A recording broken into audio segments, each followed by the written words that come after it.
Hi, Roy here, and welcome again to another edition of The Right Has Left. I am your host, Roy Carden, and let's get right into some of the breaking news that's been going on. And of course, that is the government shutdown.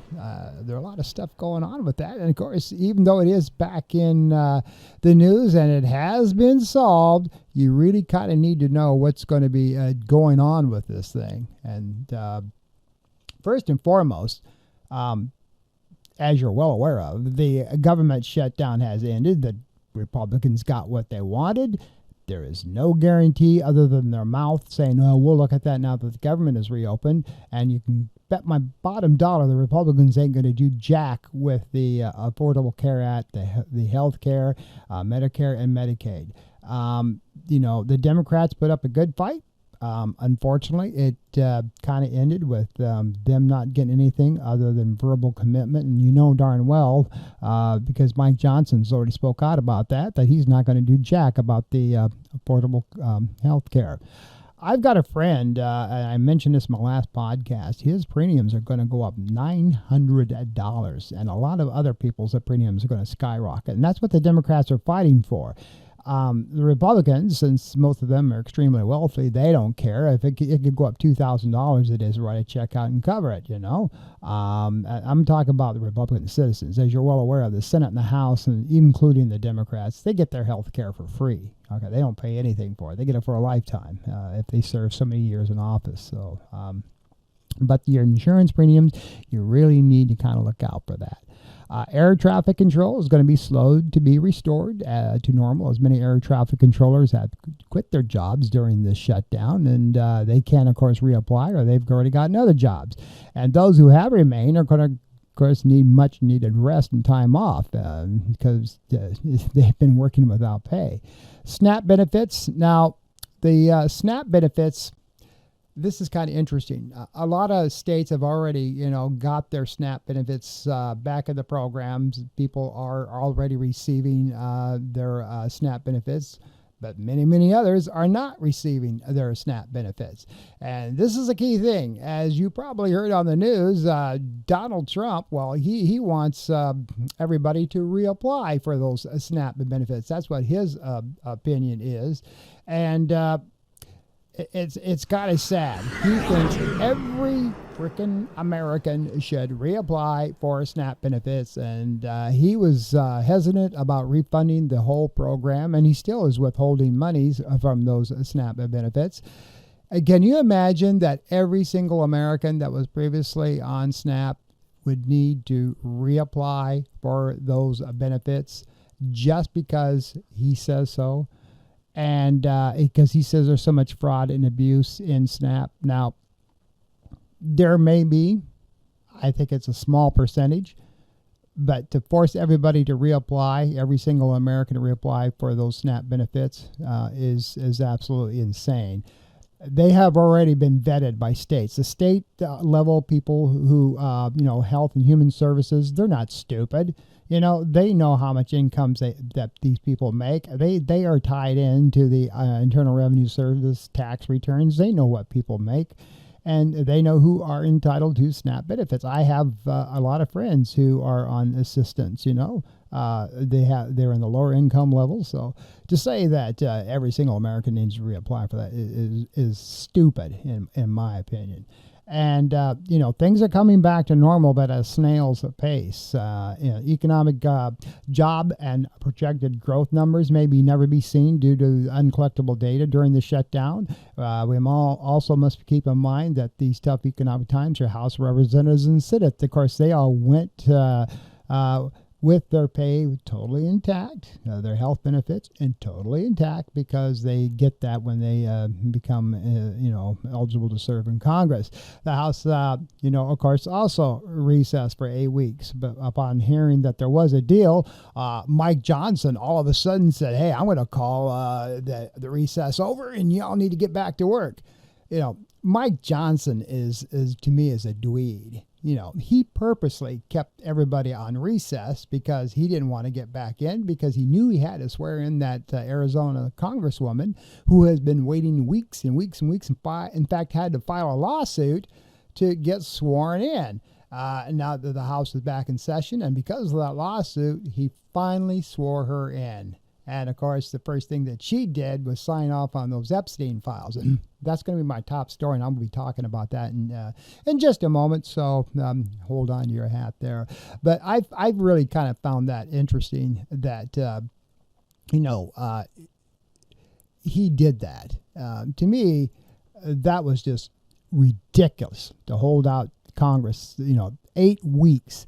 And then when they did get back in session and the Democrats were, saying, you guys have been gone for so long, they were saying, oh, we were all working hard during that recess with our constituents in our states, and we were doing this and we were doing that.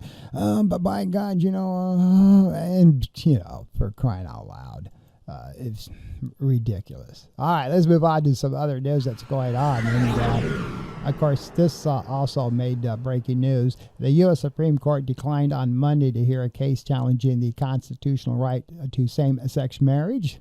Hurrah for the Supreme Court for the few things that they are getting right to the American people. This was nice that they did this. The conservative-dominated court, as customary, did not provide any explanation for its decision to reject the case. And if you've been following the news, of course, this is Kim Davis was a former county clerk in Kentucky who refused to issue marriage licenses to same-sex couples and had asked the top court to overturn its landmark 2015 ruling legalizing gay marriage. Davis was ordered to pay hundreds of thousands of dollars to a gay couple who were among those she refused a marriage license to. She based this on her religious beliefs. Even though Kim Davis has been divorced 3 times, and of course, the conservative court has a 6-3 majority on the Supreme Court, and Davis's appeal to award had raised concerns among the LGBTQ community that the court, which struck down the constitutional right to abortion 3 years ago, would do the same about gay marriage. Fortunately, they didn't hear the case, so that was a win for the LGBTQ community and their civil rights. Civil liberties group, as well as the LGBTQ organizations, hailed the ruling as a win for people's rights for unions as they so choose. And I have to agree with them here. Since the legalization of same-sex couples, they have their rights too. And it gets kind of sad when these evangelical groups, try to go around and push their beliefs on everybody else. Yes, they have their right to believe as they so choose, but so do everybody else. That's one of the things in the freedoms of this Constitution here in the good old USA. You can have your beliefs. You can say, oh, I don't believe it due to my religious beliefs. That's great. Fine. Wonderful. But who are you to push your same beliefs on everybody else just because you think one way? I have a lot of good friends who are lesbians, and they are, and gay people. They are the most wonderful friends. They are the most loving people. And some of them even have kids, that they have adopted. God bless them. And, and I understand some of these states are giving the freedom to these clerk of courts who are issuing marriage licenses to same-sex couples that they don't want to do it because of their religious beliefs, and they're giving them power to do so, like Davis here. And that's sad, but then they just go to a different county, a lot of these people, and find somebody that will issue them their marriage licenses. So, it's sad. And in other news that kind of follows along the same pattern, that has happened, and we're going to talk about little Pete Hegseth again, because this falls under his department. 17 transgender Air Force members discharged under the Trump administration's transgender ban are now suing the federal government for revoking their pensions and benefits after their forced early retirement. The transgender members, who served between 15 years and 18 years in the Air Force, are now asking for retirement benefits that had previously been offered to them. And the lawsuit, which was filed on Monday, comes after the Air Force said in August that transgender service members that have served between 15 and 18 years would not be offered the option, again, would not be offered the option to retire early and apply for benefits, a reversal of a earlier decision. The service members who are impacted lost up to $2 million, which were owed to them for their service over the course of their lifetimes. I repeat, $2 million. And they also, their health insurance benefits, according to the GLAD Law, one of the advocacy groups that helped bring that lawsuit, well, their health care benefits have also been lost. A staff attorney with the group, Michael Haley, said their revocation of the early retirement benefits was part of the general cruelty in attacking transgender people, adding that several of the plaintiffs have received orders allowing their retirements and that some had already started the process of leaving the military. Now, these are folks who are going to move on with their lives, have received the okay to do so, and then have that taken away from them. Once again, Haley said, is terrible. A master sergeant in the Air Force with 15 years of service, including a deployment to Afghanistan, joined the lawsuit after having early retirement rejected, saying the military taught me to lead and fight, not to retreat. The transgender service members are asking for the retirement benefits that had previously been available to them. That's all they're asking for. Stripping away my retirement sends the message that those values only apply to the battlefield and not when a service member needs them most. Logan Ireland told the Associated Press. This is just the latest legal challenge against the administration's policies that seek to force transgender troops out of the military. In May, the United States Supreme Court allowed the ban on transgender troops to move forward while legal challenges proceeded. President Donald Trump and Pentagon Chief Pete Hegseth have targeted transgender service members as part of their efforts to root out diversity, equity, and inclusion, which did exist in the previous administration in the military. Hegseth and Trump Pentagon Chief Big Hegseth targeted transgender groups immediately once they got into office and appointment as part of their efforts to root out this DEI that they just do not like. So, all right, so let's recap this just a moment. The transgender folks who have been in the military, they do their job just like anybody else. Just because they're transgender, and Pete Hegseth went and put this thing that you have to put down what you were at your biological birth. There has been absolutely no problems with the transgender and I'm sure there's gay and lesbian people in the military, and now they got to be more closeted than ever before so they don't get targeted.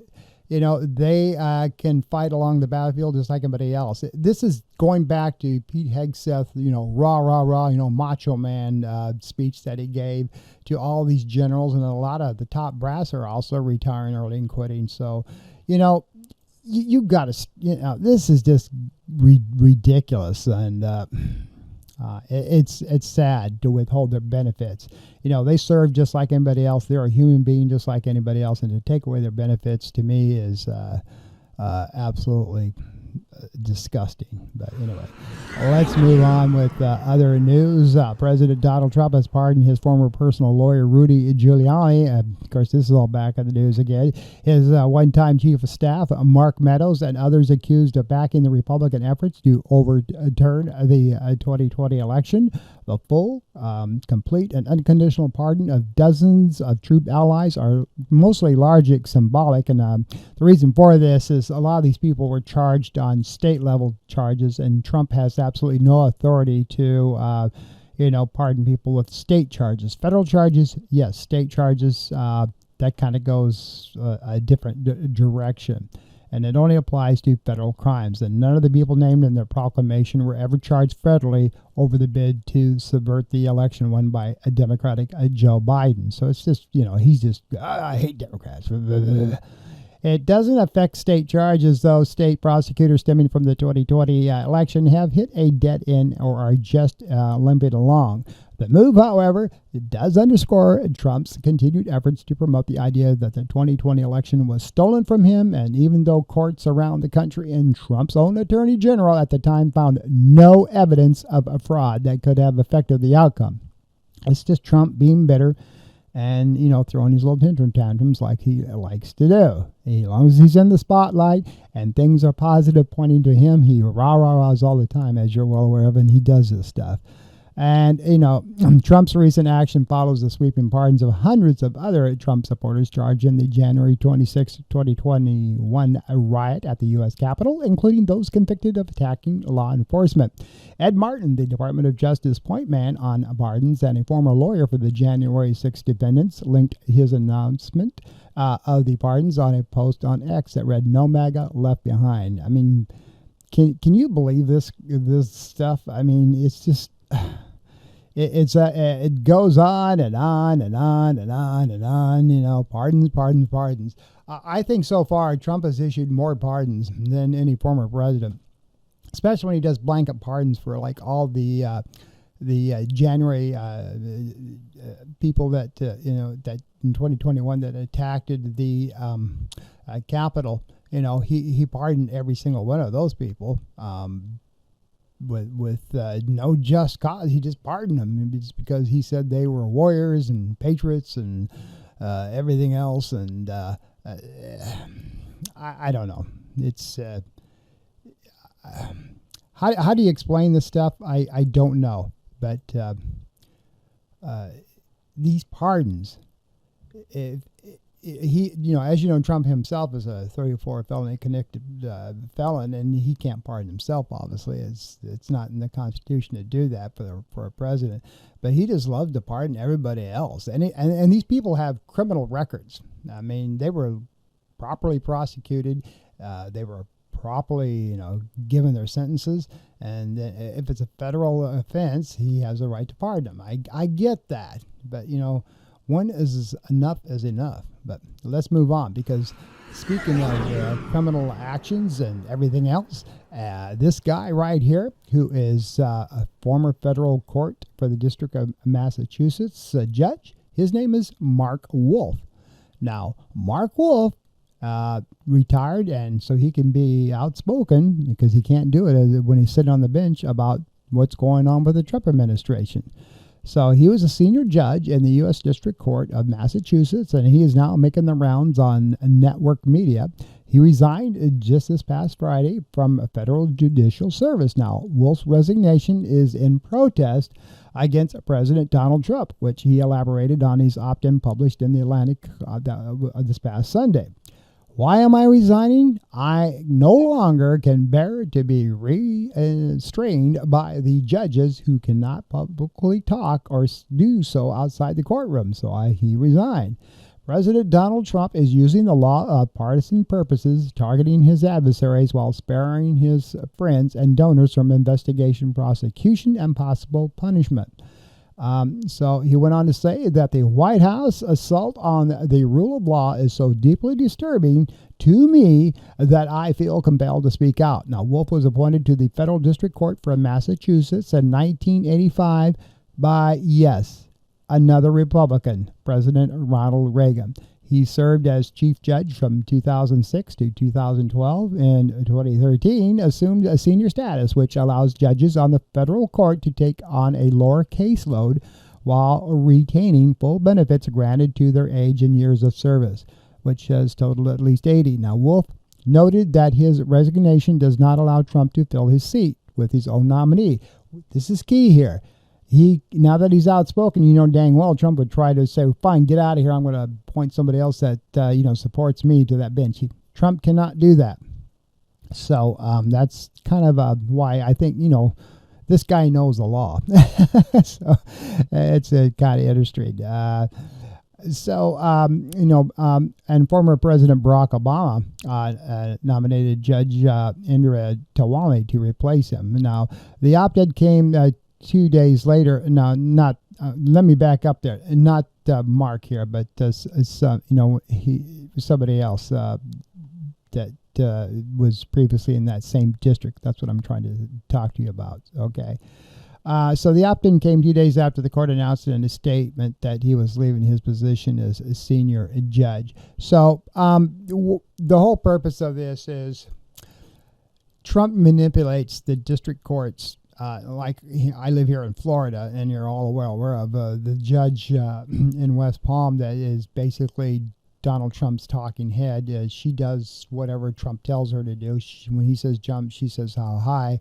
If you remember, during when Trump was being prosecuted, she tried to do stall to get so the case would not move forward. So, Trump wants to control the entire United States legal system and control the media, so everything is in his favor, to his liking.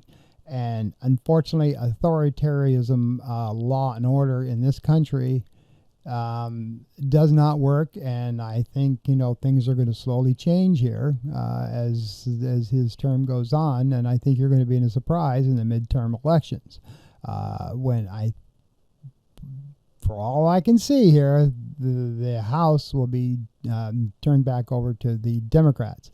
The Senate, no. I don't care how hard the Democrats try to fight for the Senate. I don't see much change there. But the House, because the Republicans already have such a slim margin, I think is going to flip. But we'll have to wait and see. I'm not an expert. So what happens there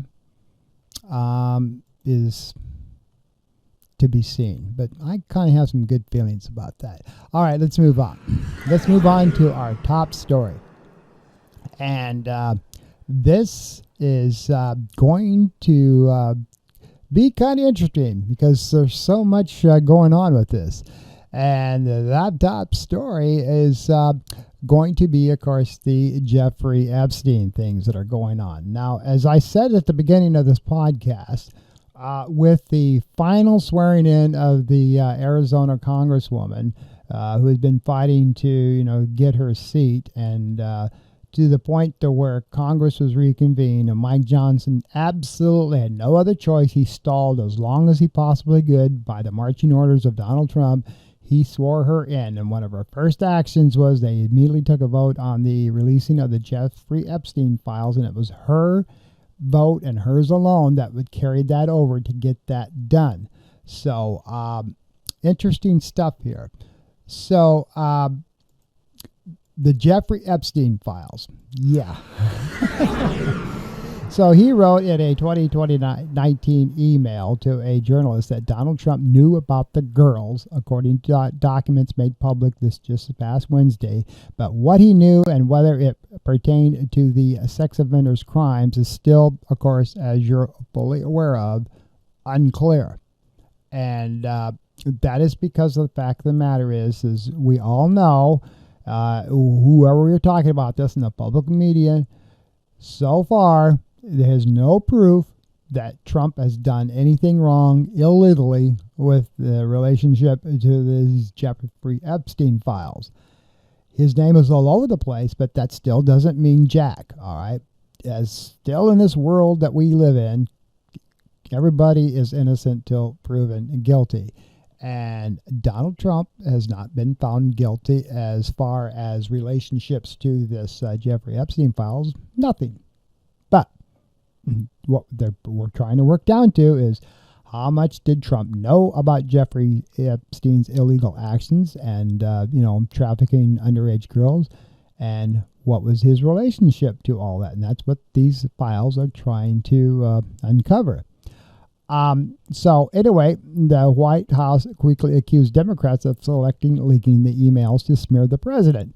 Democrats on the House Oversight Committee released 3 emails referencing Trump, including one Epstein that wrote in 2011, in which he told confidant Ghislaine Maxwell that Trump had spent hours at Epstein's house with a sex trafficking victim. That victim, as you're all aware of, we know had committed suicide. She's no longer around. So, the first thing that the Republicans did was release that email, which the Democrats redacted her name, and they put it out there. She didn't know anything about Donald Trump, didn't see him do anything wrong, which is, for what we see, is true. However, she's not alive to say either or.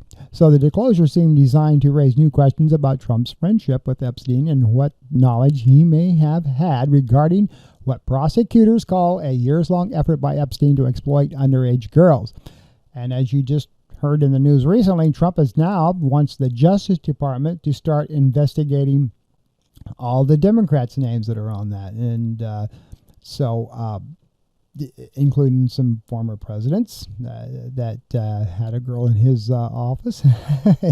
Yeah. And so the Republican businessman turned politician has consistently denied any knowledge of Epstein's alleged crimes and said that ended his relationship years ago. It is becoming more and more clear that Donald Trump knew more about what Epstein was doing with trafficking underage girls, and I'm sure he did. Again, Trump is, I have to keep reemphasizing here, is not charged with anything in connection with Epstein, nor is he under any investigation at this time for any wrongdoing in connection with Jeffrey Epstein. That is true, Trump was sitting at the Justice Department, after Clinton and some other key Democrat figures that were mentioned in these emails. But of course, he's not sending the Justice Department after any Republicans, just to Democrats, because now he's starting to get embarrassed, and he's starting to say,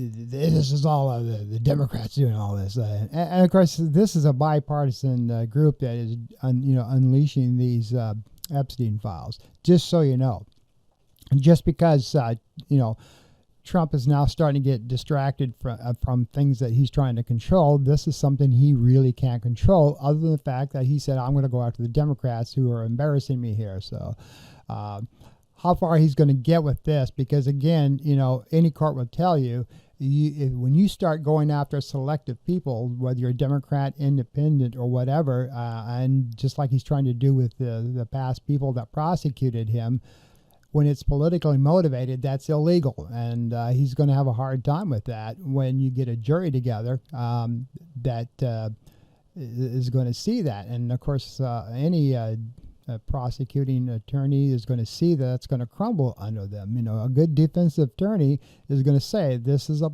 political witch hunt.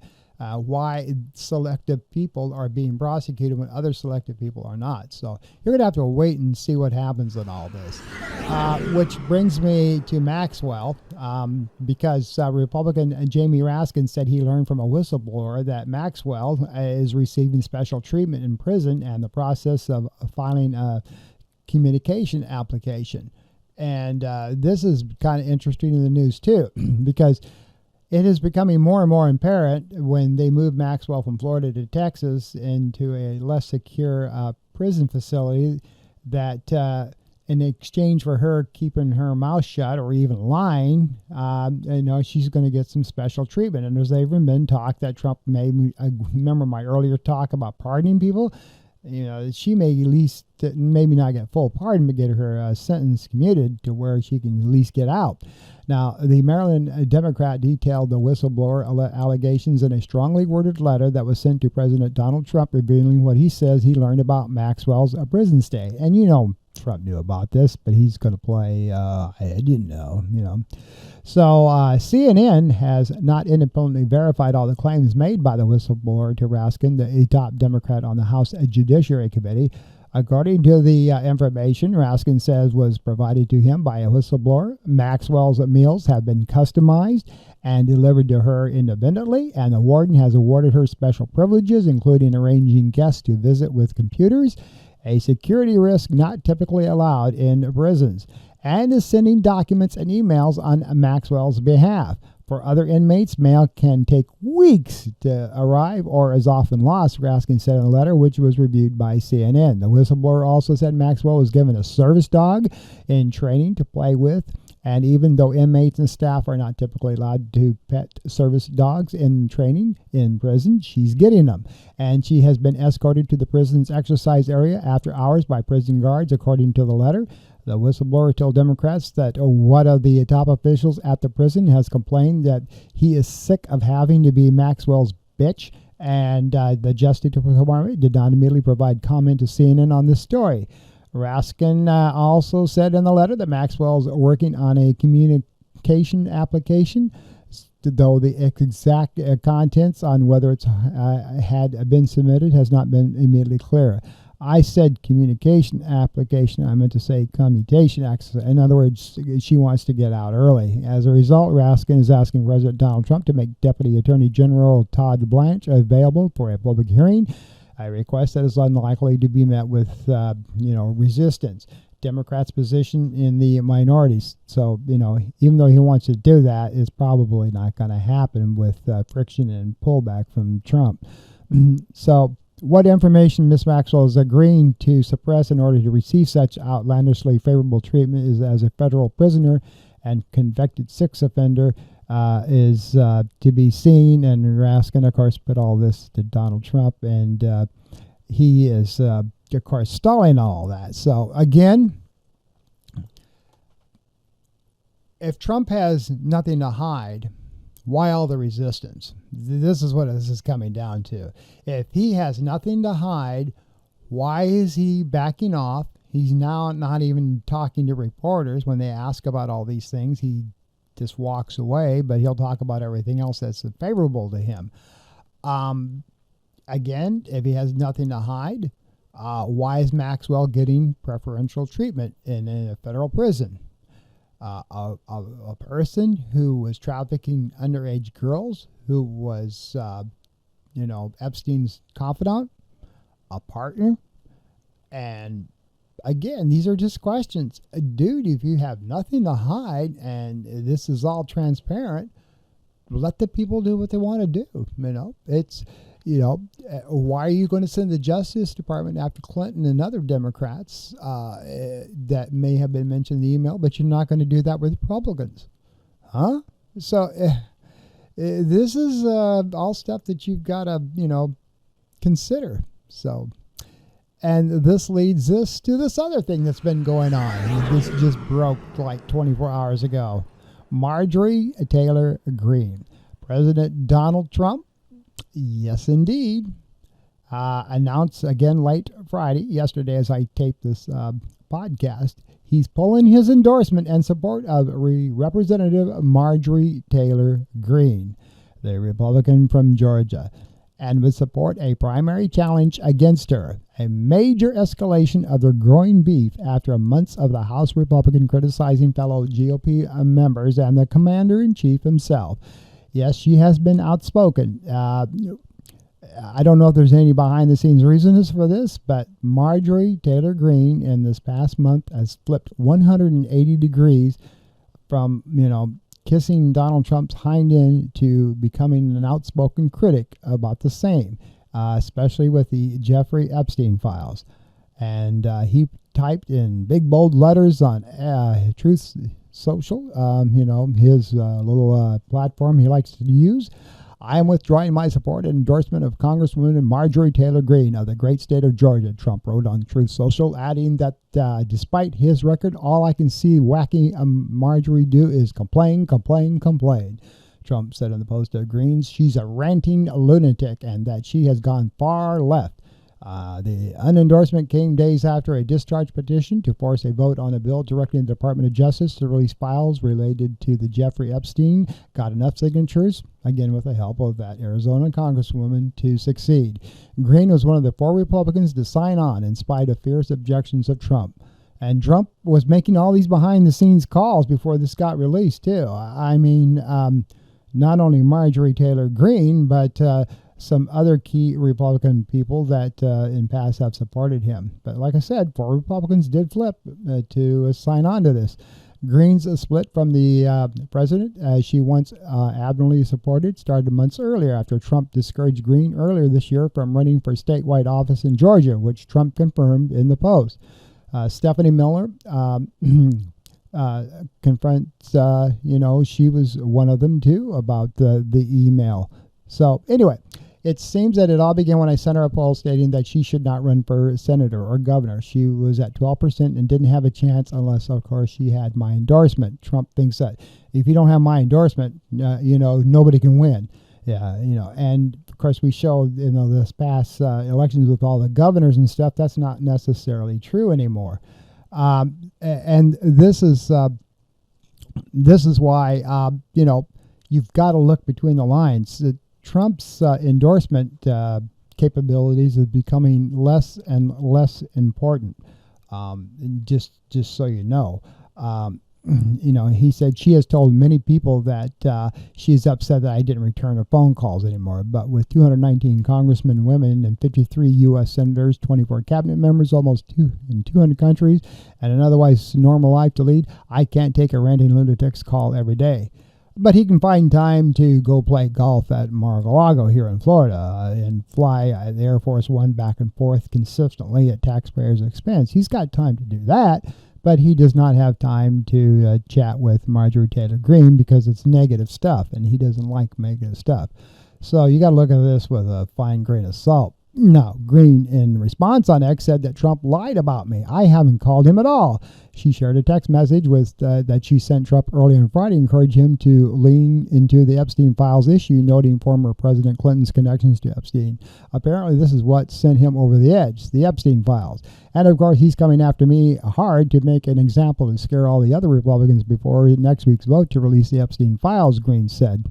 But really, most Americans wish he could fight this hard to help the forgotten men and women of America who are fed up with foreign wars and foreign causes and going broke trying to feed their families and are losing hope of ever achieving the American dream, she added.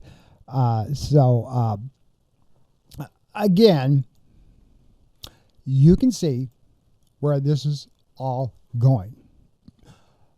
Marjorie Taylor Greene, for whatever reason, has flipped a little bit from being far right to become, going into the middle a little bit. Good for her. And yes, she was pissed that Trump wouldn't support her for a Senate race. She was deeply hurt by that. And so, and just so you know, Marjorie Taylor Greene has said over and over and over again, I am not going to switch to the Democratic Party. I still believe in Republican principles. I still support the president on most key issues. She said, but as a woman and a female, this stuff with the Epstein Files has got to be brought out to the public and has got to be investigated. And she has said that. And, she still has, from what I've seen polling, a lot of support of the state of Georgia behind her. And it is true that, if she ran for the Senate, her odds of winning aren't really strong there. Polling is polling. Now, that doesn't mean she still might not run. She basically could. It's just like AOC is kind of looking at the Senate as well. And she's very popular in New York. Marjorie Taylor Greene is still very popular in Georgia. So we'll just have to wait and see how this all comes down the wire. We'll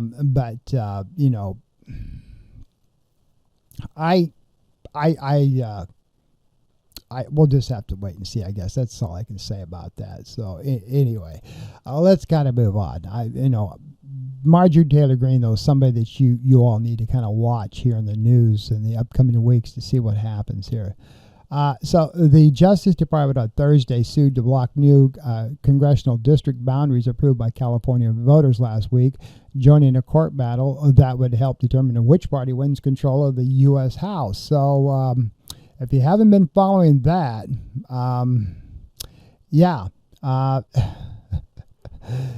because of Prop 50 passing, with the state of California, now Trump wants to have the Justice Department sue the state of California because it did pass. Now he's nervous. So the complaint filed in California's federal court targets a new congressional map pushed by Democratic Governor Gavin Newsom in response to a similar Republican-led effort in Texas backed by President Donald Trump. Yeah. So anyway, let's take a look at this. So it sets a stage for a high-stakes legal and political fight between the Republican administration and the Democratic governor, who is seen as likely a 2028 presidential contender. California's redistricting stream is a brazen power grab that tramples on civil rights and mocks the democratic process, Attorney General Pam Bondi said in an email statement. Pam Bondi is also becoming, kind of a joke there, because if she does not do every single thing that Trump says to do, he gets mad at her and he publicly, will slam her. So now she goes back to this and says, okay, now we're going to go out to the state of California for Prop 50.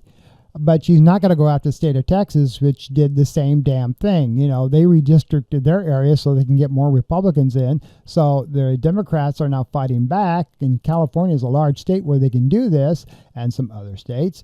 And so Trump tells Pam Bondi, go after him. We can't have this. We might lose the midterms. So, now she's going to say all this crap, Governor Newsom's attempt to enwrench one-party rule and silence millions of Californians will not stand. But it can stand in the state of Texas, though. California voters overwhelmingly approved that Prop 50, a constitutional amendment changing their congressional boundaries to give Democrats a shot of winning 5 seats, now held by Republicans in next year's midterm elections. So that's all they need, 5 seats. And the Justice Department is joining a case challenging the new map that was brought on by California Republican Party last week. The Trump administration accuses California of racial gerrymandering in violation of the Constitution by using race as a factor to favor Hispanic voters in a new map. That's BS, too. It asked a judge to prohibit California from using the new map in any future elections. It's not going to happen, folks. This was passed by the California people by a huge margin. I don't think Pam Bondi stands a chance in hell. You can go through some courts and, kind of get this taken care of, but it's not going to go very far, I don't think. Like I said, they did this in California. That was perfectly fine, but they can't do it in California. I don't think so. So, anyway, let's move on to one of our final stories here. And yes, Chip Roy is in the news. And who's this guy? Well, Representative Chip Roy has said he intends to bring a legislation that would freeze immigration entirely until the country sorts out what he described as a cultural problem. The representative discussed the legislation on conservative commentator Benny Johnson's podcast, The Benny Show, on Wednesday, saying it would halt all immigration, including ending House Bill 1B visas until certain objectives are achieved. We're dealing with a cultural problem of who we are as Americans, he has said. Now, can you imagine this stopping all immigration totally? Now, we all know that large corporations like Amazon and others use a lot of immigrants which have large, technology background for their companies. So the large factories and corporations that need the technology, that would be okay. But for those who just want to come in here just to kind of get in the country, even legally, that's what Chip Roy wants to stop. Stop all immigration. Nobody can come back into the United States, or you can come in here for the first time. No. Stop all immigration. This is the most ridiculous thing I've ever heard from anybody. So, to say I'm going to stop all immigration. So, all right, folks, that is my show for today. I want to thank you for joining me on the Right Has Left podcast. Until next week, you try to have a good week. Take care.